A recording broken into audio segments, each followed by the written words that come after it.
कोलकाता में एक मेडिकल की छात्रा के साथ रेप और हत्या के मामले ने पूरे देश को हिला दिया है।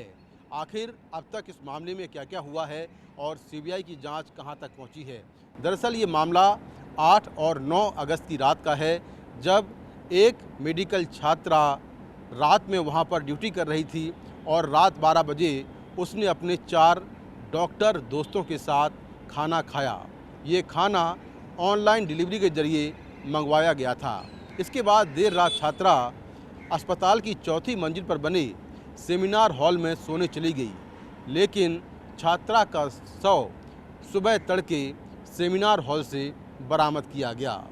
छात्रा के घर वालों को सुबह करीब 10 बजे जानकारी दी गई कि छात्रा की मौत हो गई है। इसके साथ ही कोलकाता पुलिस को भी काफ़ी देर बाद सुबह 10 से 11 के बीच में जानकारी मिली कि छात्रा की सेमिनार हॉल के अंदर मौत हुई है। जब छात्रा के घर वाले मेडिकल कॉलेज पहुंचे तो उनसे कहा गया कि उसने सुसाइड किया है। कई घंटे बाद दोपहर में करीब 3 बजे छात्रा का शव उनको दिखाया गया तो उन्होंने देखा कि छात्रा के शव पर चोट के कई निशान हैं और घर वालों ने छात्रा की हत्या का संदेह जताया। इसके बाद करीब 20 घंटे बाद 9 अगस्त की रात करीब 11:15 बजे पश्चिम बंगाल पुलिस ने इस मामले में केस दर्ज किया और ये मामला तूल पकड़ गया। तमाम जो मेडिकल छात्र हैं वो विरोध प्रदर्शन करने लगे। पश्चिम बंगाल पुलिस ने जांच के बाद एक आरोपी संजय रॉय को गिरफ्तार कर लिया, जो कि एक सिविल वॉलंटियर है और पश्चिम बंगाल पुलिस का यानी कोलकाता पुलिस का बेहद करीबी है। उस मेडिकल कॉलेज में उसका खासा दबदबा था। पुलिस के मुताबिक संजय रॉय ने ही छात्रा के साथ में रेप किया और उसकी हत्या कर दी। सेमिनार हॉल के आसपास लगे सीसीटीवी कैमरों की फुटेज में भी संजय रॉय आता हुआ और जाता हुआ दिख रहा है। छात्रा का जब पोस्टमार्टम हुआ तो पोस्टमार्टम रिपोर्ट में ये बात सामने आई कि खाना खाने के 4 घंटे बाद यानी सुबह 3 से 4 के बीच में छात्रा की हत्या कर दी गई और उसके साथ में रेप किया गया। पोस्टमार्टम रिपोर्ट में छात्रा के शव पर चोट के 18 निशान मिले, जिनमें उसके चेहरे पर निशान थे, उसके पूरे शरीर में निशान थे, उसकी आंखों से खून निकल रहा था। और पोस्टमार्टम रिपोर्ट के हिसाब से पश्चिम बंगाल पुलिस ने आगे जांच शुरू की। इसी बीच कोलकाता हाई कोर्ट इस मामले को लेकर सख्त हुआ, क्योंकि आरोप ये लगे कि ममता सरकार और पश्चिम बंगाल पुलिस ने मामले को दबाने की कोशिश की। इसमें कई लोग शामिल हैं और ये मामला गैंगरेप का है। कोलकाता हाई कोर्ट ने इस पूरे मामले की जांच सीबीआई को सौंप दी। सीबीआई ने तमाम दस्तावेज एफआईआर पश्चिम बंगाल पुलिस से लिए और आरोपी संजय रॉय को अपनी रिमांड पर लिया। इसके बाद आरोपी को लेकर सीबीआई मौकाए वारदात पर पहुंची और वहां पर पूरे क्राइम सीन को रिक्रिएट किया गया। इसके साथ में पूरे इलाके की लेजर के जरिए डिजिटल मैपिंग हुई, जिससे क्राइम का पैटर्न और क्राइम कैसे हुआ होगा उसके बारे में पूरी जानकारी हो पाए। सीबीआई ने करीब 10 बार मौकाए वारदात का दौरा किया और 2 बार डिजिटल मैपिंग की। इसके साथ में छात्रा के घर वालों, पुलिस वालों, पोस्टमार्टम करने वाले डॉक्टरों, जिन दोस्तों के साथ छात्रा ने खाना खाया था उनका और आरोपी का स्टेटमेंट रिकॉर्ड किया। सीबीआई के मुताबिक आरोपी जो अपने बयान थे वो बार बार बदल रहा था, इसीलिए सीबीआई ने आरोपी का साइकोलॉजिकल टेस्ट करवाया।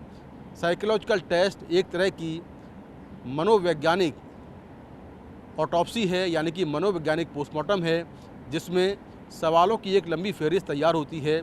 ये सवाल अपराध के तरीके और आरोपी की जीवन शैली से जुड़े होते हैं।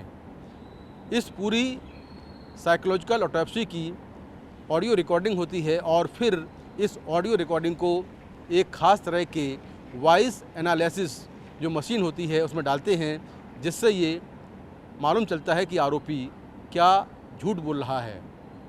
इसी बीच जो सीबीआई है उसने कोलकाता डिस्ट्रिक्ट कोर्ट में आरोपी की पॉलीग्राफ यानी कि लाइव डिटेक्टर टेस्ट के लिए अर्जी डाली जिसको कोर्ट ने स्वीकार कर लिया, यानी कि अब आरोपी का लाई डिटेक्टर टेस्ट होगा।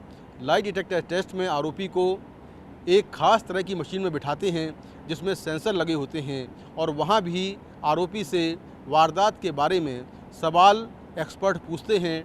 उस दौरान उसका बीपी, उसकी हार्ट बीट, उसके स्किन में जो बदलाव होते हैं वो ग्राफिक्स के ज़रिए नोट जो मशीन है वो नोट करती है और फिर उसकी स्टडी होती है, जिससे ये मालूम चलता है कि आरोपी सच बोल रहा है या झूठ बोल रहा है। तो ये टेस्ट भी किया जाएगा। लेकिन इस मामले में जो सबसे ख़ास बात है कि जो आरजी कर मेडिकल कॉलेज के पूर्व प्रिंसिपल हैं संदीप घोष, उनसे लगातार 5 दिनों से पूछताछ चल रही है। दरअसल उन पर आरोप ये हैं कि उन्होंने कई घंटों बाद लड़की के घर वालों को जानकारी इस हत्याकांड की दी। उनसे ये भी उन पर आरोप है कि उन्होंने या उनके स्टाफ के लोगों ने लड़की के घर वालों से कहा कि लड़की ने आत्महत्या कर ली है। इसके साथ ही पुलिस को जानकारी काफ़ी देर से दी गई। ये भी आरोप है कि शव मिलने के बाद उन्होंने अपने स्टाफ के साथ में एक मीटिंग की। तो उन पर कई तरह के आरोप हैं कि आखिर जब वो एक डॉक्टर हैं और डॉक्टरों ने लड़की के शव को सुबह देख लिया था तो फिर उसे आत्महत्या क्यों बताया गया, जबकि डॉक्टर एक्सपर्ट होते हैं, वो शव देखते ही बता सकते थे कि लड़की की हत्या हुई है, क्योंकि उसका गला घोंटा गया था, उसके शव पर चोट के कई निशान थे।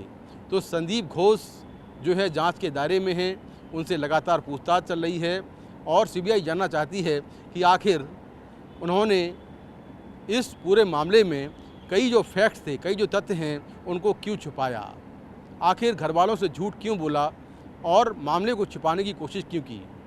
सीबीआई ने जांच के दौरान ये पाया कि मौका वारदात पर बहुत सारे फुटप्रिंट हैं, यानी कि हत्या के बाद वहाँ पर कई लोगों को अंदर जाने दिया गया, जिससे क्राइम सीन जो है वो ख़राब हो गया। तो ये भी जांच में पाया गया है। तो सीबीआई इस मामले में संदीप घोष से बहुत सारे सवाल कर रही है। ख़ास तौर से अस्पताल की जो सिक्योरिटी थी वो किस तरह की थी, वो वहाँ पर कब से हैं, आखिर इस हत्याकांड के बाद उन्होंने तुरंत इस्तीफ़ा क्यों दिया और नया कॉलेज क्यों ज्वाइन कर लिया। तो पश्चिम बंगाल सरकार ने इस मामले में ये कहा है कि जैसे ही घटना हुई उसके बाद तुरंत आरोपी को गिरफ्तार कर लिया गया, लेकिन सीबीआई इस मामले में जांच कर रही है कि क्या संजय रॉय के अलावा इस मामले में और भी लोग शामिल हैं, क्या और भी आरोपी शामिल हैं और क्या ये मामला सिर्फ रेप का है या गैंगरेप का है। तो लगातार पिछले 6 दिनों से जांच जारी है। हालांकि सीबीआई ने अभी तक किसी को गिरफ्तार नहीं किया है, केवल एक आरोपी जो पश्चिम बंगाल पुलिस ने गिरफ्तार किया था संजय रॉय, वही आरोपी गिरफ्तार है। लेकिन जो आरजी कर कॉलेज के पूर्व प्रिंसिपल हैं उनसे पिछले 6 दिनों से 5 दिनों से लगातार पूछताछ चल रही है और जांच के बाद साफ हो पाएगा कि आखिर क्या इस मामले में और लोग शामिल हैं, क्या ये गैंगरेप का मामला है। सीबीआई इस मामले में लगातार जो साइंटिफिक टेस्ट हैं वो करवा रही है, जो तकनीकी जांच है वो कर रही है। आरोपी के कॉल रिकॉर्ड्स, उसके मोबाइल की लोकेशन, उसको भी देखा गया है। सूत्रों के मुताबिक आरोपी के मोबाइल में कई पॉर्न वीडियोज़ मिले हैं और ये वीडियोज़ काफ़ी हिंसक हैं। इन वीडियोज़ को भी सीबीआई जांच के दायरे में सीबीआई ने लिया है। तो कुल मिलाकर आरोपी से पूछताछ चल रही है और सीबीआई एक लार्जर कॉन्स्पिरेसी के तहत इस पूरे मामले की जांच कर रही है कि क्या इसके पीछे एक बड़ी साजिश है या इसमें एक ही आरोपी शामिल है। नई दिल्ली से कैमरामैन विवेक मटवाल के साथ मैं मुकेश सिंह सेंगर, NDTV इंडिया।